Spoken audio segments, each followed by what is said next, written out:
नको. आई आई आई, अगं मी बोलतेय, तुझी परी. परीच म्हणतेस ना ग तू मला? तुला आई तरी कसं संबोधू ग? अगं कोणी कुणाला उगाच भेटत नाही, तर ते जन्मजन्मीचे ऋणानुबंध असतात. आपले आहेत का ग असे ऋणानुबंध, जेणेकरून आपण भेटलोही आणि दुरालोही? असो, कालच तुझं आणि बाबांचं बोलणं चोरून पोटातच ऐकलं ग. विशेषतः आजी आजोबांची इच्छा नाही ना ग माझा जन्म व्हावा म्हणून. मग आजी आजोबांची इच्छा नाही ना ग माझा जन्म व्हावा म्हणून. सांग ना ग आई, बोल ना. बाबा बाबा, ओ बाबा, तुम्हाला आवडतं ना लेक माझी लाडकी पाहायला? बाबांची पोर लाडकीच असते ना बाबा. सांगा ना बाबा, तुम्ही काल आईला का दवाखान्यात घेऊन गेला होता बाबा? बाबा, तिथे किती मोठमोठे मशीन्स होते ना, आणि त्याच्यात किती छान दिसत होते ना बाबा. सांगा ना बाबा, बोला ना. आजी आजी, ए आजी, तू ते औषध का दिलं ग आईला? किती कडू होतं का आजी ते? असं देत जाऊ नको का आजी, मला त्रास होत होता, माझा जीव गुदमरत होता का आजी? आजी, तू पण एक मुलगी म्हणूनच जन्माला आली ना ग आजी. मग माझं स्वागत तू नाही करणार तर आणखीन कोण करणार ग आजी? आई, ए आई, तू का घेतलं ग ते औषध? मला ते खूप कडू होतं ग आई, मला त्रास होत होता, माझा जीव गुदमरत होता ग आई, माझा जीव गुदमरत होता ग आई.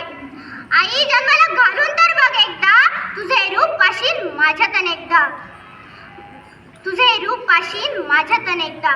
मी कोणाची मुलगी, बहीण, पत्नी, तर कोणाची आई. मग गर्भात मारण्याची का ग तुला घाई? सांग नाही, गर्भात मारण्याची का ग तुला घाई? आई, मला कळतंय तुझी कोंडी, तुझी भूतमाल, पण मी उगीचच त्रास देणार नाही ना ग.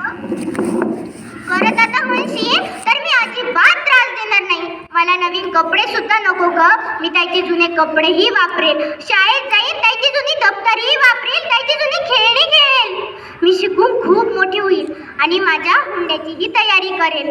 मी बाबांना अजिबात त्रास देणार नाही गाई. सांग ना आई.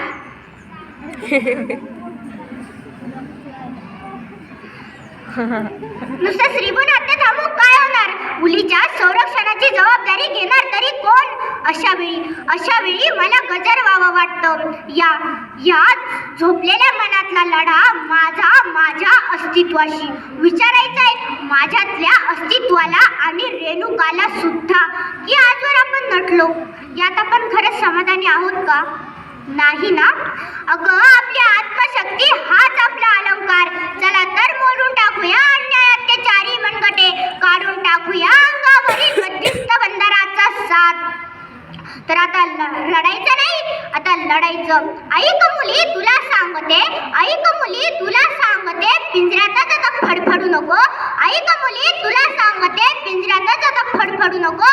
पेटून उठ तू रडू नको, पेटून उठ तू रडू नको. ह्या जमिनीवर दुर्योधनाच्या औलादीची कमी नाही, ह्या जमिनीवर दुर्योधनाच्या औलादीची कमी नाही.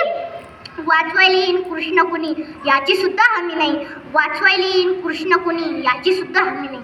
बांगड्या घातल्या माणुसकीने, अरे बांगड्या घातल्या माणुसकीने, मदतीसाठी तू ओरडू नको. ऐक मुली तुला सांगते, पिंजऱ्यातच आता फडफडू नको. पेटून उठ तू रडू नको, पेटून उठ तू रडू नको. धन्यवाद.